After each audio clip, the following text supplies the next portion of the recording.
Assalamualaikum warahmatullahi wabarakatuh. Perkenalkan, nama saya Sini Ratnasari dengan NIM 13142160. Pada kesempatan kali ini saya akan mempresentasikan tentang dasar hukum dan pendekatan hukum dalam administrasi pembangunan. Yang pertama, dasar hukum yang menjadi pijakan bagi administrasi pembangunan di suatu negara atau daerah. Dasar hukum yang menjadi pijakan bagi administrasi pembangunan di suatu negara atau daerah tertentu dapat mencakup beberapa komponen. Contoh dasar hukum yang biasanya digunakan dalam administrasi pembangunan yaitu pertama, konstitusi, yang kedua, undang-undang, yang ketiga, peraturan pemerintah. Baru yang kedua, implementasi dan kepatuhan terhadap dasar hukum dalam praktik administrasi pembangunan.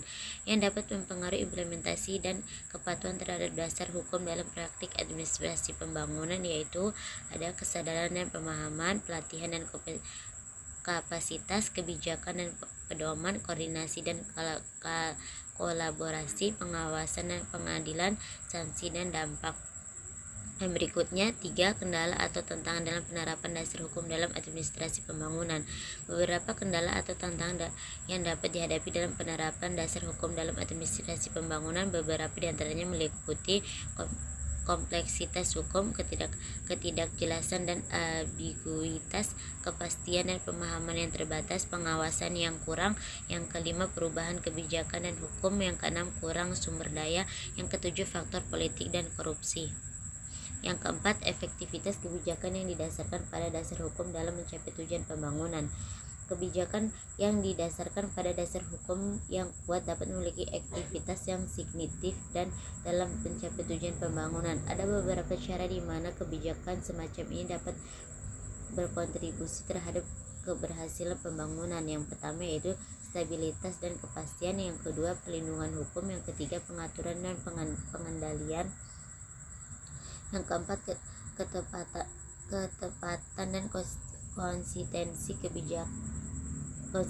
yang kelima akuntabilitas dan transparansi, yang keenam keberlangsungan pembangunan, yang kelima ada transaksi dan akuntabilitas dijamin dalam administrasi pembangunan berdasarkan dasar hukum yang ada.